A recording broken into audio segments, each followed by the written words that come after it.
Everything you need to know about Martinsville Speedway. Martinsville Speedway is a half-mile, flat, narrow, short track. Nicknamed the paperclip, it's easy to see why. My favorite description of the track was when Mike Joy, in a pre-race show for a Martinsville race recently, called it two drag strips connected by two U-turns. Martinsville has always had door-to-door action, and tempers flaring are not an uncommon occurrence. The track is a year older than NASCAR, being founded in 1947 while NASCAR was founded in 1948. When it opened, it only had 750 seats but drew a crowd of 6,000. It's the only track that was on the original Cup Series schedule that is still hosting Cup races today. Martinsville has had two races for years, one being in the first few races of the season, the other being one of the last few races of the season, offering a spot in the Championship 4, and this has caused some drama, as we'll see here in a minute. Despite there being more history of Martinsville, I'm not as familiar with some of the historic happenings there as I am at Bristol, but I know of some. Most of the ones I know of are more recent years, though. In 1984, Jeff Bodine won his first career race. This was also the first win for the team he was driving for, All-Star Racing. The team, owned by North Carolina auto dealer Rick Hendrick, was planning to shut down after the Martinsville race, but they kept going and now the winningest team in NASCAR history with over 300 wins and 14 championships. Now called Hendrick Motorsports. There was also the 1987 finish, featuring Dale Earnhardt, Terry Labonte, and Darrell Waltrip going at it. Exciting race, an exciting finish. We had a caution late in the race, and we were running second during the late stages there. We all got stopped and got tires. Earnhardt was leading the race.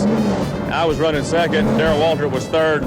I had run well all day, but at the end there, we were behind because we made our final pit stop early, and Earnhardt stayed out until the very last minute, and then he pitted with about 20 odd laps to go. Well, that put me back in the same lap with him, and he and Terry and I were only three cars on the lead lap. But lo and behold, there's a caution flag with about 10 laps to go. We get closed up, get 4 new tires on the car, and we're going to go racing. The green flag is back out, and there's just 3 laps to go. Earnhardt, Labonte, and Waltrip are literally bumper to bumper to bumper as they come out of turn 2. Down the backstretch, Labonte and Waltrip are looking for any opportunity. On turn 4, Labonte, frustrated, is punching his car into Earnhardt. Waltrip looks high, but nothing doing.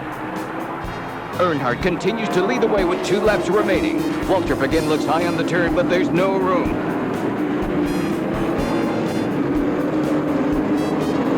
On the backstretch, Labonte fakes inside, but Earnhardt drops down to block him.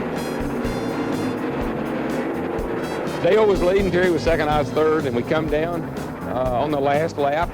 And Terry tried to get by Dale on the outside, and Dale pinched Terry up in the wall. And they got a little sideways. When they did, I was coming off 2. I got down underneath Terry going into 3. Terry was mad at Dale. I'm convinced this is the way it was.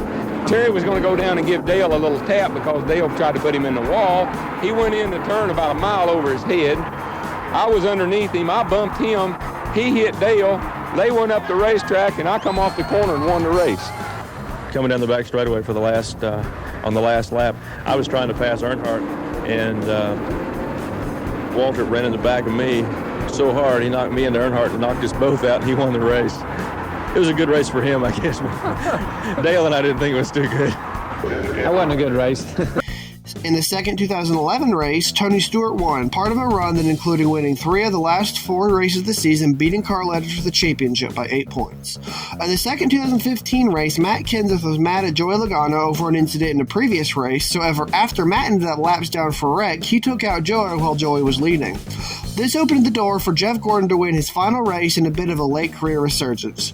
The win locked him into the 2015 Championship 4, and his excitement was evident. In the second 2017 race, Chase Elliott was looking to win his first career race as well as lock himself into the Championship 4 until Denny Hamlin dumped him late in the race. Kyle Busch went on to win the race in overtime as chaos erupted behind him. To the final turns! Martin Truex Jr. has never won on a short track. As he comes out of 4, it's a drag race. They wreck behind him. Kyle Busch will win. Yes, sir. Checker. The second 2018 race, I'm noticing a pattern here, was one of my favorite finishes in all of NASCAR history. On the inside, looking for his first short track win, as well as a trip to Miami to try to defend his championship. The 2017 champion, will he get the bumper? Yes, he does. Here comes Logano. Logano on the inside, a drag race, they're sideways, and it's going to be Logano getting the win. In the second 2021 race, Alex Bowman was racing Denny Hamlin for the win and accidentally spun him out. Bowman went on to win the race, and Denny was not happy about this. Push me off. How about that? And this is going to get interesting. Oh, boy. Denny Hamlin not happy with the way Bowman raced him.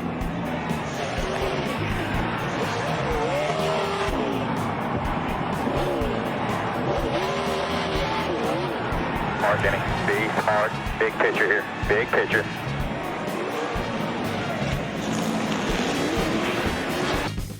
And finally, the second 2022 race had one of the biggest NASCAR moments in recent history.